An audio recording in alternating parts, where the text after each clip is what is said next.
Hello everyone, स्वागत है आप सभी का आपके अपने यूट्यूब चैनल में जिसका नाम है बायोलॉजी कॉन्सेप्ट। और बच्चों, आज मैं आपके लिए लेकर आई हूँ आपके लिए एक बहुत इंपॉर्टेंट, बहुत इंटरेस्टिंग, बहुत मजेदार टॉपिक जिसका नाम है एनसीईआरटी में भी ये चैप्टर है और उसका नाम है इनहेरिटेंस एंड वेरिएशन, या आप कह सकते हैं जेनेटिक्स। लेकिन इस टॉपिक में सबसे पहले आज हम लोग लेंगे कुछ बेसिक्स, कुछ टर्मिनोलॉजी आएगी जो आपको डिस्प्ले हो रही होगी व्हाइट बोर्ड पर, जैसे कि हेरिडिटी, इनहेरिटेंस। हमें ये क्लियर नहीं होता कि हेरिडिटी और इनहेरिटेंस एक ही बात है या अलग अलग है।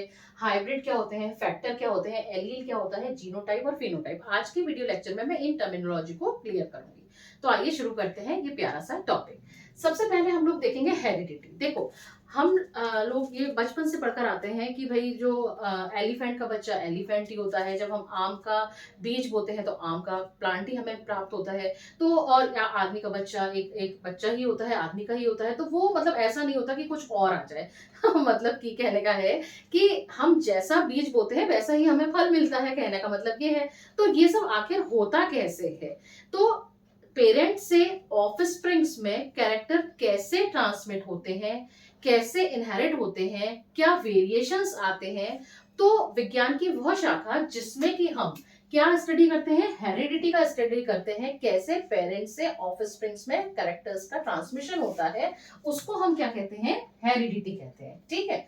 अब इनहेरिटेंस क्या होता है? इनहेरिटेंस कहते हैं वो प्रोसेस जिसके थ्रू ये कैरेक्टर्स ट्रांसफर्स होते हैं, उस प्रोसेस को हम कहते हैं इनहेरिटेंस। अब आप कहेंगे कुछ समझ नहीं आएगी, समझते हैं इसको एग्जांपल से। फॉर एग्जांपल, मैंने यहाँ लिखा कैपिटल टी कैपिटल टी। ये कैपिटल टी बता रहा है एक टॉल प्लांट। ठीक है। इसका हमने क्रॉस करवाया किससे? एक ड्वार्फ प्लांट से, जिसको मैं रिप्रेजेंट कर रही हूँ स्मॉल टी से। यहाँ मैं लिख देती हूँ ड्वार्फ प्लांट। ठीक है।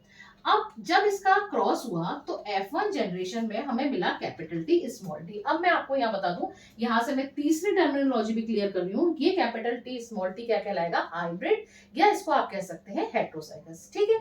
अब यहाँ पे कैसा प्लांट हमें मिला? हमें मिला ये कैपिटल टी डोमिनेंट था, ये स्मॉल टी रेसेसिव था। वो फीचर, वो कैरेक्टर जो F1 जनरेशन में हमें दिखता है, हमें मिलता है, उसको हम कहते हैं डोमिनेंट कैरेक्टर। डोमिनेंट कैरेक्टर जो हमें किसमें मिलता है? F1 जनरेशन में मिलता है। ठीक है।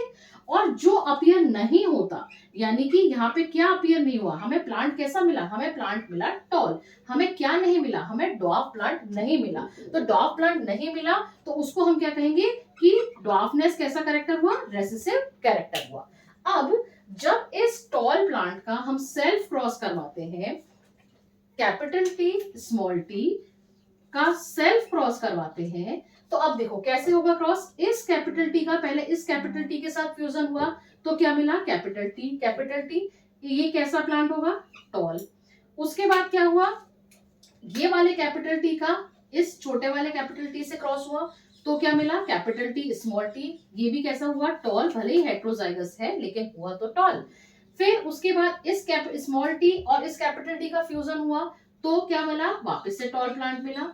और जब स्मॉल टी और स्मॉल टी का फ्यूजन हुआ तो क्या मिला? हमें एक ड्वार्फ प्लांट मिला। तो अब ये जो ड्वार्फ प्लांट का मिलना है, ये ड्वार्फ प्लांट का मिलना क्या शो कर रहा है कि यहाँ पर जो कैपिटल टी स्मॉल टी था उसमें कॉन्टेमिनेशन नहीं हुआ है, तभी हमें ये ड्वार्फ प्लांट मिला है। तो अब हमें ड्वार्फ प्लांट तो मिला, भले ही वो हमें F2 जनरेशन में मिला। तो ये किसके थ्रू, यानी ये कैरेक्टर जो था, ड्वार्फनेस का कैरेक्टर जो था, वो F2 पीढ़ी में क्या हुआ? इनहेरिट हुआ। किसके थ्रू हुआ? सेल्फ क्रॉस के थ्रू हुआ। तो यहाँ पे जो मैंने ये बात बोली थी कि इनहेरिटेंस क्या है, वो प्रोसेस जिसके थ्रू कैरेक्टर्स एक जनरेशन से दूसरी जनरेशन में ट्रांसफर होते हैं, उसको हम क्या बोलते हैं? उस प्रोसेस को हम क्या बोलते हैं? इनहेरिटेंस। और यहाँ पे वो प्रोसेस क्या हुई? वहां पे यहाँ पे ये प्रोसेस हुई सेल्फ क्रॉस की। समझ में आ गई बात? तो हेरिडिटी तो क्या हुआ? हेरिडिटी का मतलब हुआ एक जनरेशन से दूसरे जनरेशन में कैरेक्टर्स का आना, पेरेंट्स से ऑफस्प्रिंग्स में कैरेक्टर्स का आना। और इनहेरिटेंस क्या हुआ? वो प्रोसेस जिसके थ्रू वो कैरेक्टर्स आएंगे वो कहलाएगी इनहेरिटेंस। समझ में आ गई बात? अब हाइब्रिड, जैसा कि मैंने आपको बताया, हाइब्रिड क्या है? F1 जनरेशन में जो हमें प्रोजेनी मिलती है, प्रोजेनी बोलो ऑफस्प्रिंग बोलो एक ही बात है। तो जो प्रोजेनी मिली कैपिटल टी स्मॉल टी, ये क्या कहलाएगा? हाइब्रिड, या इसको हम क्या कह देंगे? हेट्रोजाइगस। नेक्स्ट आता है एक टर्म फैक्टर। बहुत इंपॉर्टेंट है फैक्टर, इसको भी हम समझते हैं। फैक्टर जो होता है वो क्या होता है, हम लोग, मैं यहां से ये रेस कर रही हूँ नाम। फैक्टर जो होता है बेटा, फैक्टर बोलो या जीन बोलो, एक ही बात है। समझते हैं क्या, हम सब लोग बचपन में पढ़कर आते हैं एक स्ट्रक्चर जिसको हम बोलते हैं सेल, और उस सेल में क्या प्रेजेंट होता है, उस सेल में प्रेजेंट होता है न्यूक्लियस। ये क्या बनाई मैंने, सेल, और ये ग्रीन कलर के मार्कर से जो बनाया वो क्या है, न्यूक्लियस। इस न्यूक्लियस में क्या प्रेजेंट होता है, इस न्यूक्लियस में प्रेजेंट होते हैं दो ऐसे इस तरीके के स्ट्रैंड्स। इन स्ट्रैंड्स को हम क्या बोलते हैं, इनको हम कहते हैं, ये है क्रोमोसोम। और ये क्रोमोसोम काय के बने होते हैं, ये क्रोमोसोम पर प्रेजेंट होते हैं कुछ बिल्डेड स्ट्रक्चर, कुछ मोतियों जैसे स्ट्रक्चर, जिसको हम क्या बोलते हैं, जीन। और इसी जीन को हम क्या कहते हैं, फैक्टर।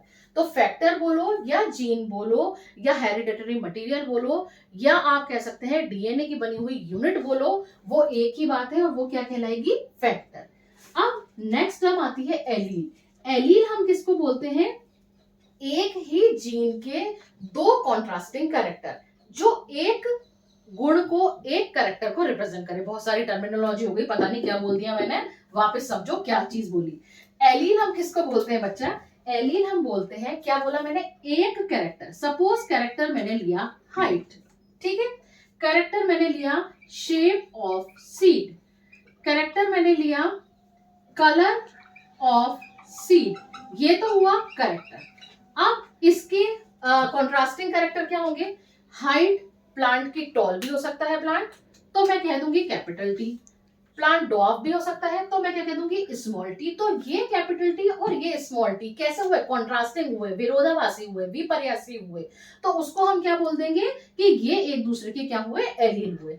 उसी तरीके से शेप ऑफ द सीड, मैंने, ये भी पॉसिबल है कि जो सीड है वो राउंड हो, तो मैं उसको रिप्रेजेंट कर रही हूँ आर से। ये भी पॉसिबल है कि उस सीड पर कुछ झुर्रियां पड़ गई हो, तो मैं उसको लिख दूंगी रिंकल और इसको रिप्रेजेंट करूंगी स्मॉल आर से। तो ये कैपिटल आर और स्मॉल आर क्या हुए, एक दूसरे के एलील हुए। तीसरा मैंने कहा colour of the seed. Colour, मान लीजिए सीड का कलर येलो भी हो सकता है, ग्रीन भी हो सकता है। येलो को मान लीजिए मैंने रिप्रेजेंट कर दिया कैपिटल वाई से, और ग्रीन को रिप्रेजेंट कर दिया स्मॉल वाई से। तो ये कैपिटल वाई और स्मॉल वाई क्या हुए, एक दूसरे के एलील हुए। तो अब समझो क्या बोला मैंने, किसी भी एक कैरेक्टर को, कैरेक्टर क्या हुआ, हाइट, शेप ऑफ सीड या कलर ऑफ सीड, ये मैंने एग्जांपल दिए हैं, उसको बताने के लिए एक जीन की जो दोनों कॉन्ट्रास्टिंग कैरेक्टर होते हैं उसको हम क्या बोलते हैं, एलील कहते हैं। ठीक, अब हम आगे बढ़ते हैं जीनोटाइप और फेनोटाइप।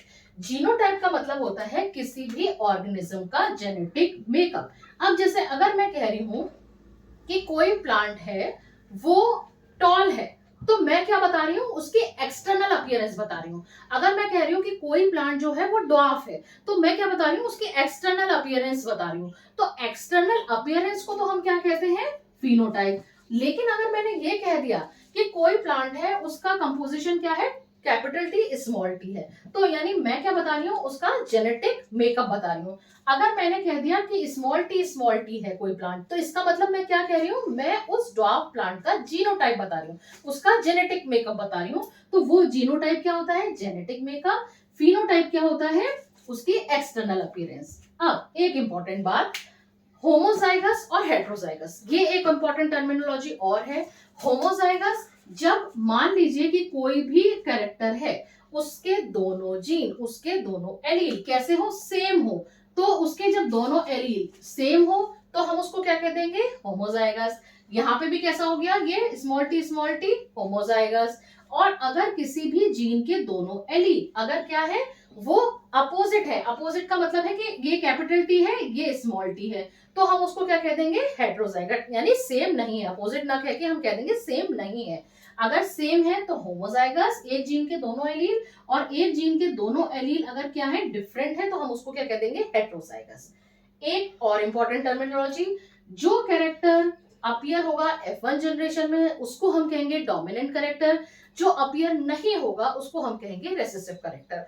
तो ये थी आज की कुछ इंपॉर्टेंट टर्मिनोलॉजी, जिसमें मैंने क्या क्या कवर किया, heredity, inheritance, hybrid, factor, allele, genotype, phenotype, dominant character, recessive character.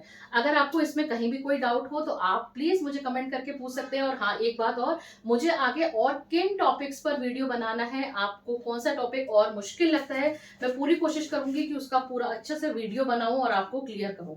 अगर आपको समझ में आया हो तो प्लीज ये वीडियो को लाइक करिएगा, शेयर करिएगा और चैनल को सब्सक्राइब करने में कोई कंजूसी नहीं। Thank you very much.